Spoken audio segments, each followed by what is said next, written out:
Abaya Hawa, Ishaya Hawasay, ang may likha ng ating buhay.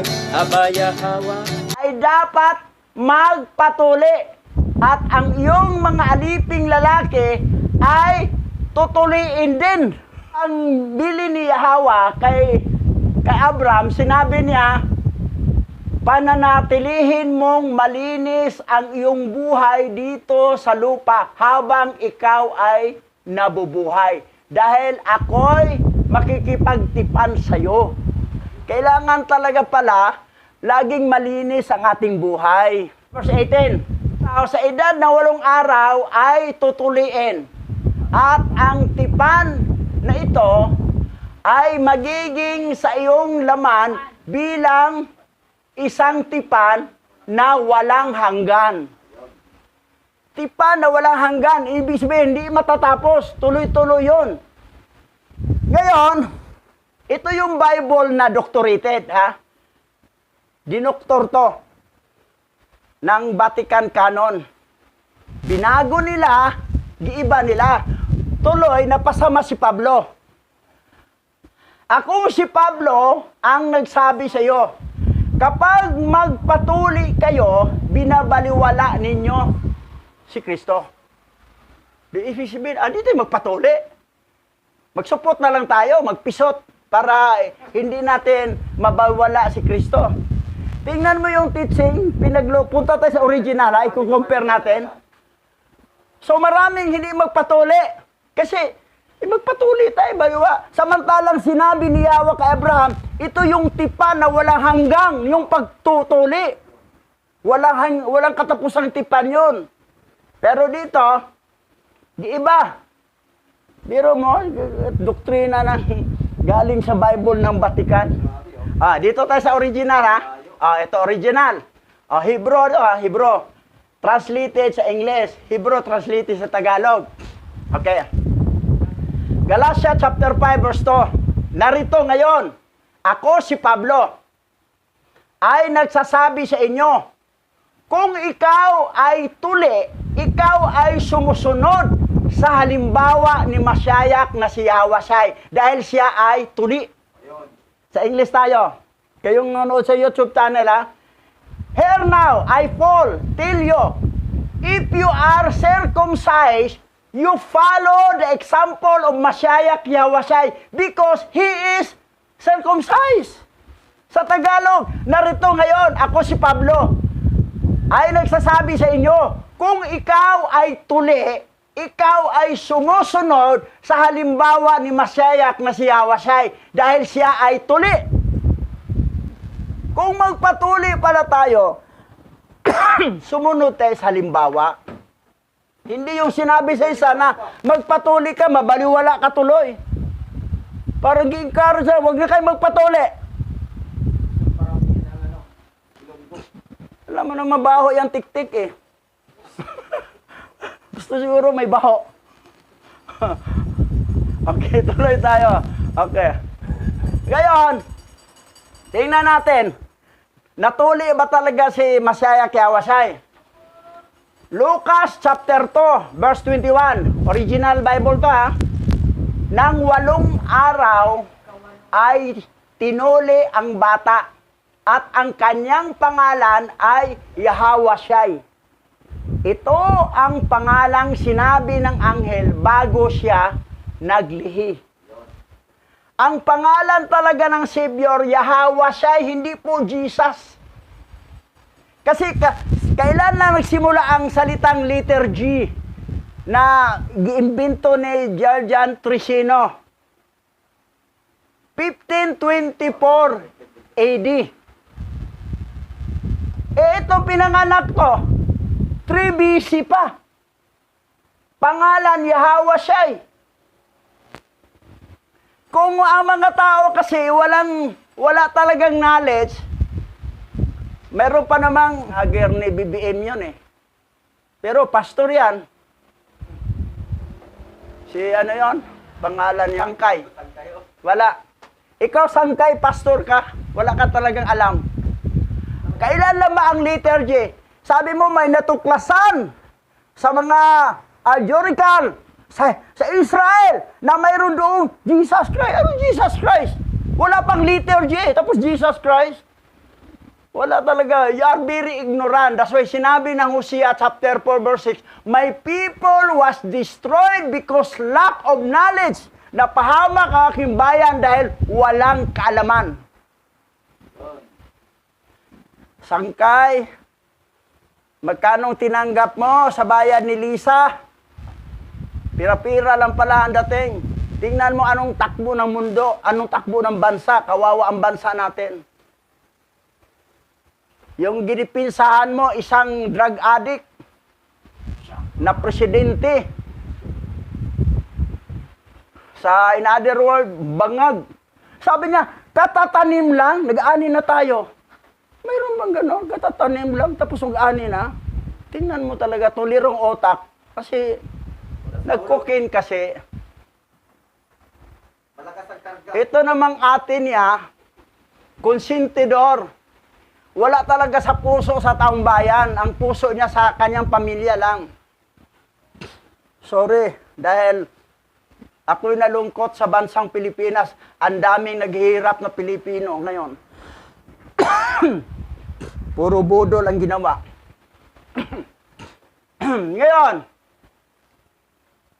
original, walang pangalang Jesus Christ nga natuklasan sa mga scientist na mga algorical noong unang panahon na nakita nila na, oy, Jesus, anong Jesus? Kailan lang na lumabas ang letter G, 1524 AD. Wala talaga eh. Alam ko, hindi talaga nag-research. Parang gaya-gaya po tumaya na lang kung ano yung tinuturo ng mga... yung nakatira sa Israel, hindi naman totoong Hebrew-Israelite yan, piki. Mga lahi ni Esau yan, nakambal ni Israel, na silang nag-angkin. Mga Edomites yan. Yung mga Netanyahu, mga tao ng Netanyahu. O, tuloy tayo.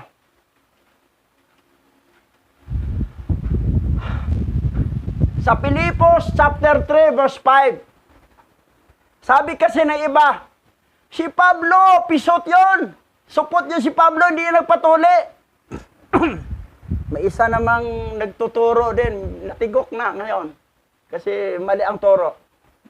Pinatay ni Yahweh. Tama sanang pangalan, pinangaral niya. Kaya lang ang problema, mali-mali na ang doktrina. Anti-Pablo sila. Ang pagsalin kasi sa New Testament, na ang original Hebrew, Aramaic, gilipat sa Greek. Tapos, gawin na nila ang Greek daw, original New Testament. Mali. Tapos, binago na, sinisiraan si Pablo. O, itong sabi ni Pablo, ha, sa Pilipos 3:5. Ako ay tinuli sa ikawalong araw. Mula nang ako ay isinilang. Ako ay isang tunay na Israelita. Mula sa tribo ni Benjamin, tribe of Benjamin si Paul, at isang katutubong Hebreo. Kung tungkol sa pagsunod sa batas, ako ay isang Parisyo. Si Pablo po, Parisyo. Tuli siya. 8 days murang pinanganak siya, tinuli si Pablo. Hindi siya supot. Tuli si Pablo. O, tuloy tayo. Dito naman tayo kay Timoteo. Gawa chapter 16 verse 3. Nais ni Pablo na isama si Timoteo. At sa gayon ay tinuli siya para sa mga Hudyo sa lungsod na iyon. Sapagkat alam ng lahat na ang kanyang ama ay Grigo. Si Timoteo, hindi sa Hebrew-Israelite, Greek ang kanyang lahi, Hintil. Pero tinuli. Sabi ni Pablo, isama kita, magpatuloy ka. Okay naman si Pablo, si Timoteo, nagpatuloy. Tinuli. O kayo dyan na hindi patuli, magpatuli na ba kayo? May mga support ba dyan nga nanonood sa YouTube channel? Patuli na kayo. Ang mga hintel, ito si Tito, mamaya, si Tito, hindi Tito makalintal ha. Bishop na ngayon yan eh, dating kasama ko. Tingnan mo si Tito ha. Hindi siya pinilit. Ayaw eh, takot sa blade eh.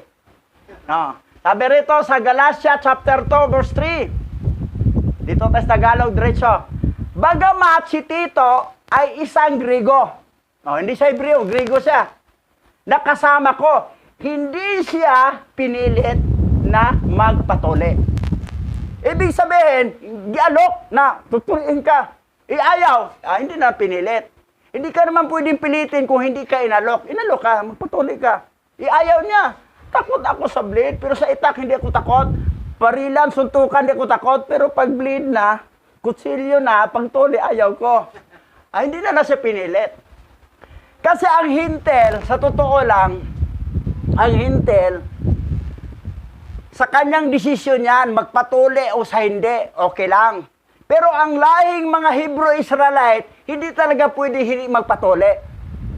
Kasi covenant po yan mula ni Abraham. Kailangan tutuliin. Ngayon kung, hindi naman ko Hebrew, hintil naman ko, gayahin ko na si Tito, di lang ako magpatuli. Sige, walang problema. Tanggap naman si Yahweh.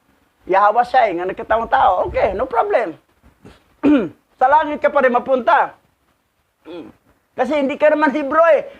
Pero, kung Hebrew, Israelite, remnant ka, tapos, hindi ka magpatuli, ibang usapan yan.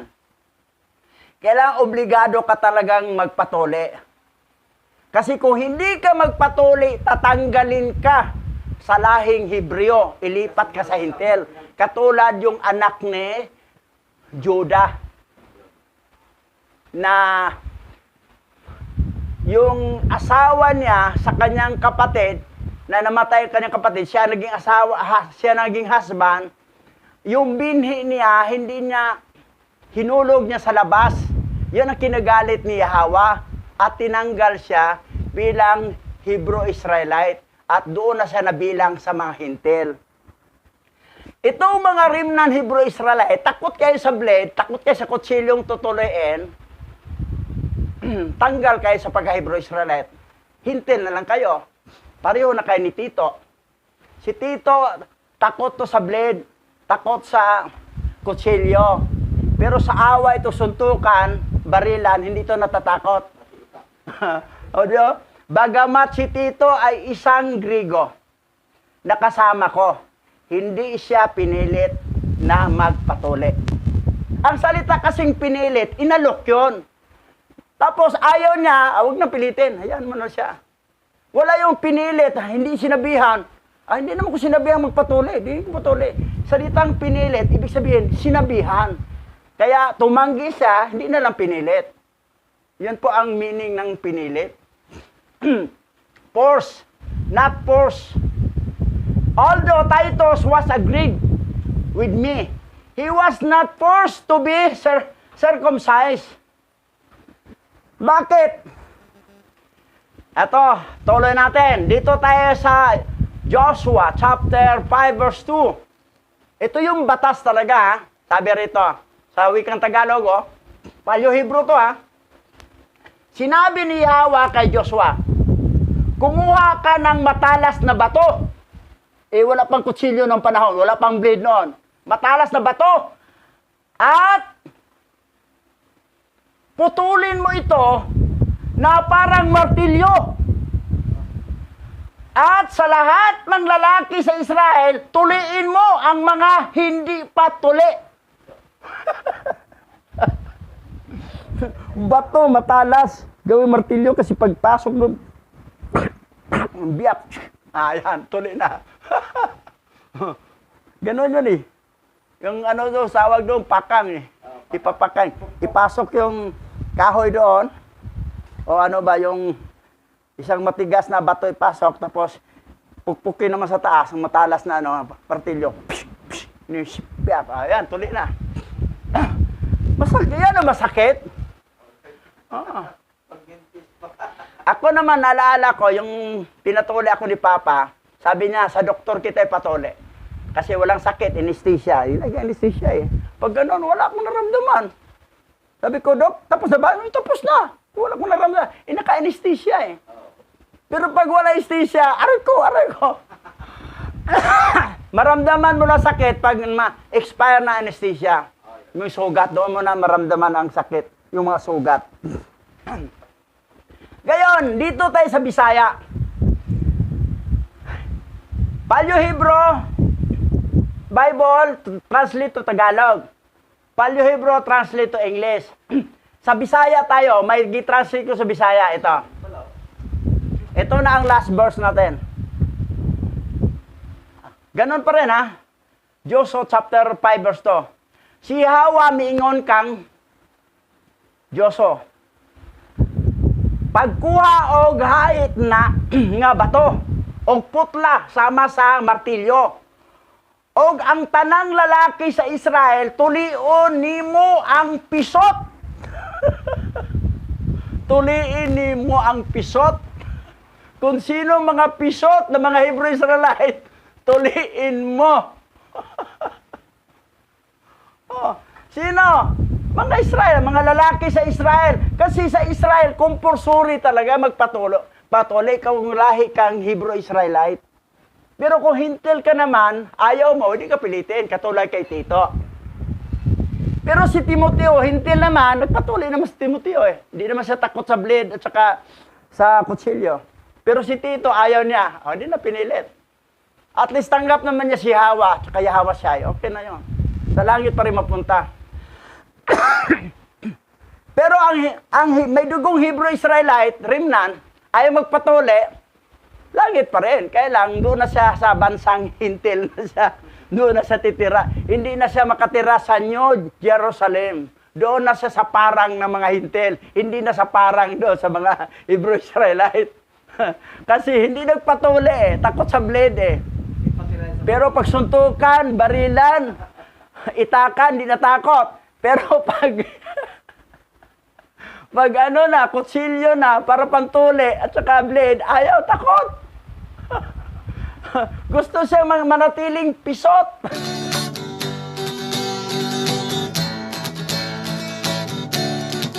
Abaya Hawa, Ishaya Hawa Asay, ang may likha ng ating buhay. Abaya Hawa,